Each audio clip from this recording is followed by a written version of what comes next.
Our destinies are intertwined. Our success depends on the success of others, and our failure also depends on the failure of others.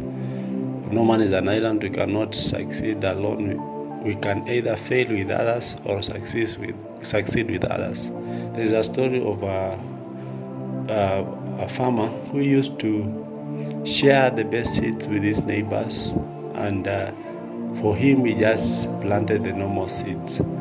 And when they grew up, or when they germinated, the neighbor's seeds seemed to be very strong, while the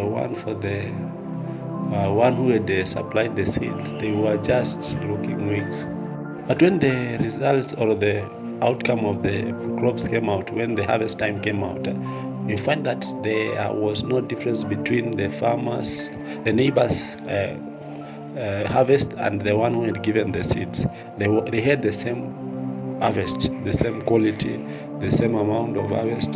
And then they came to ask, why do you share with your neighbors the good seeds while you plant the ones that are weak?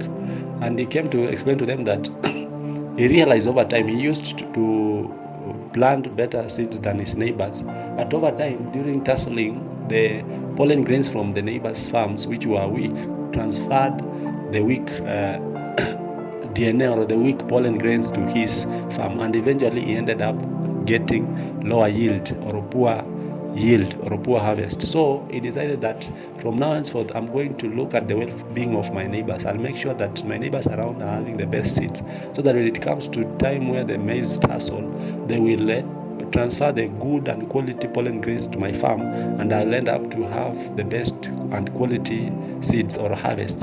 And that tells us that our destinies are dependent on others. For him, if he could continue planting good seeds while the neighbors are not having good seeds, he will have eventually ended up with poor harvest. And that is it. Sometimes we may think that, because someone is going through a hardship, it does not affect me as long as I'm just okay. Remember that it will go around, and then at one point or the other, it will pin you down. So it's better to help others, to say them the best in them, to see them succeeding, so that success or that excelling that they experience, it will finally come back to you. Remember that a man sows what he reaps. If you want good in others, you will finally find good in yourself. You will always find good in your environment. When you read Jeremiah 29 verse 7, it says, pray for the city, or seek for the peace of the city in which I have caused you to dwell. For if it prospers, you may also prosper. And 1 Timothy chapter 2 verse 1 and 2 says that pray for the first of all kings and leaders and those in authority, so that we may lead a quiet and peaceful life in all godliness. So you find that your peace is dependent on others. Your success is dependent on others. You can say, I don't want to know what's happening in my nation, as long as me, I concentrate on my own work. It reaches a point where there is no security. You find that you cannot go to that job that you are used to go. You cannot go and do that business. You cannot travel freely as you would. So you find that the peace or the success that others have will finally affect you.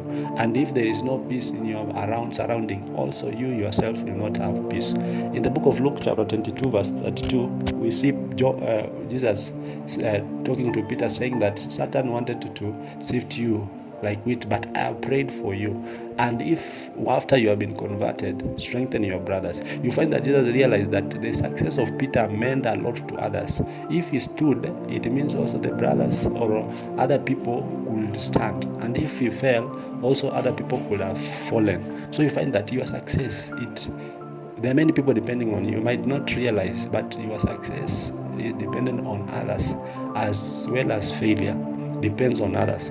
Those around you, those whom you call your friends, those who are in your inner circle, they'll determine maybe if you succeed or if you fail. So make sure that you support others, or you want to see the best in others, because eventually it will come back to you. Don't have that mentality that it's for you yourself, and it reaches a point where you'll have to consider others. May God help me and you to look into it and to desire to see the best in others. Shalom.